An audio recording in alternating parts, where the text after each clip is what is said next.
welcome to the channel. Here, I share Scareful stories. Stories to make you scared, make you think, make you wonder, and maybe, just maybe, make you a little more careful. If you like what you see, please give the video a like, leave a comment down below to let everyone know what you're thinking, and I'd love it if you would subscribe to the channel. Today, we're heading back to Yellowstone National Park and also heading back in time quite a ways. Back to not just the last century, but the one before that. We're heading back to the late 1800s. Obviously, there aren't a ton of pictures of families from way back then, so sit back and enjoy some historic Yellowstone pictures, and I'll tell the Scareful story of Margie Trischman, the murderess of Yellowstone. Yellowstone became the first national park in 1872. The park covers nearly 3,500 square miles in 3 different states, namely Wyoming, but also extending into Idaho and Montana. Way back in 1886, the U.S. Army set up Camp Sheridan in the northeast portion of the park by the Wyoming-Montana border to help run the park and protect the land from poachers. The camp was later renamed to Fort Yellowstone and became a more permanent presence in the park. Even today, the West feels so vast to me, so imagine what it was like 150 years ago, an untamed wilderness that was becoming more populated as more and more people sought their fortunes in the American West. One such person was George Trischman. George was a German immigrant who arrived in America in 1866. He was only 19 years old, and soon after his arrival, he enlisted in the Army. He was stationed in Montana as a wheelwright. What's a wheelwright, you may ask? It's someone who builds or repairs wheels.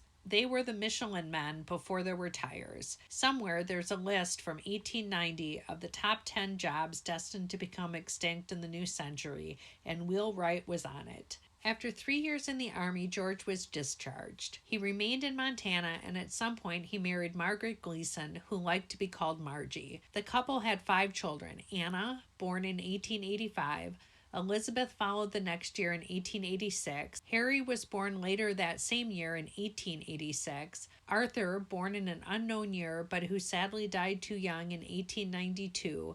And last to come was Joseph in 1893. Some sources say they had a son named George and don't list Arthur, but because I found pictures of Arthur's grave and a slip showing that his body was moved from Fort Custer and reburied at Custer Battlefield National Cemetery, I chose to call him Arthur.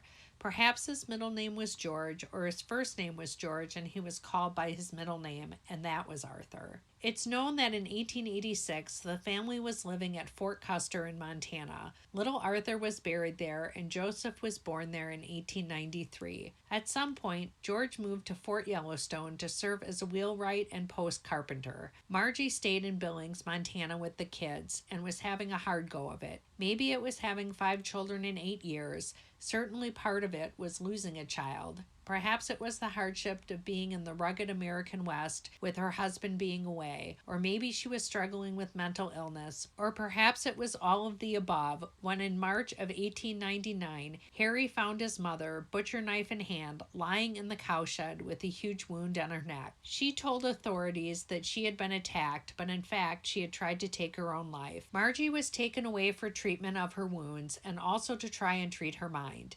She was committed to the insane asylum in Warm Springs. Margie seemingly made a quick recovery, and she was released on May 28, 1899. George decided that he wanted his family back together and at Yellowstone, so while he traveled to Warm Springs to pick up Margie, he had his children put on a train to Yellowstone. The reunion was to be short-lived. Margie returned to her family only to struggle again, this time with deadly consequences. On June 3, 1899, Margie picked up a knife, grabbed her youngest son Joseph, then only 5 years old, and cut his throat so deeply she almost decapitated him. Her other children looked on in horror, and when she began coming after them, Anna, Elizabeth, and Harry took off running and managed to alert a neighbor to their mother's murderous rage. Thankfully, their mother stopped chasing them and went back home, where she was later found oddly calm and seemingly unaware of what she had done. Margie was taken to the guardhouse at Fort Yellowstone, and the U.S. attorney was sent for. Following an investigation, Margie was found to be insane, and plans were made to have her committed to an asylum in Washington, D.C. George decided to travel with his wife on the train to D.C. Margie was also escorted by a U.S. Marshal. On July 8th, Margie managed to slip away from George and the Marshal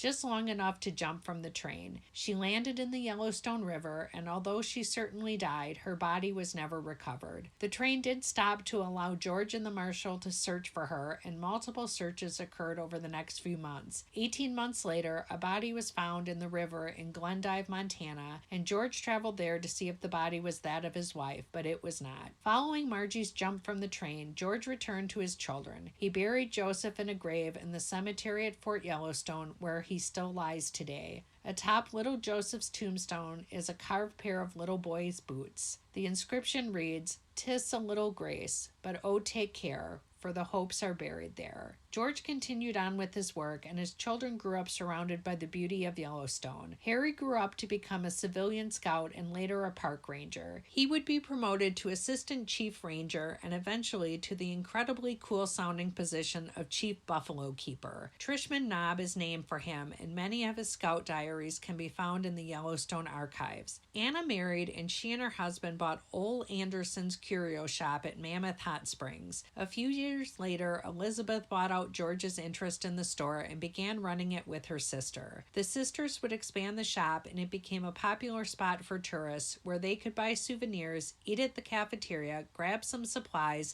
before treating themselves to some ice cream at the soda fountain. In addition to expanding the shop, they expanded their brand, opening more stores and eventually gas stations. Despite tragic beginnings, the Trischman family managed to make a name for themselves and thrive in Yellowstone. So there's the Scareful story of Margie Trischman, the murderess of Yellowstone. Let me know what you think down below, and let me know if you like the Scareful stories that are set in national parks. Until next time, stay safe and stay careful.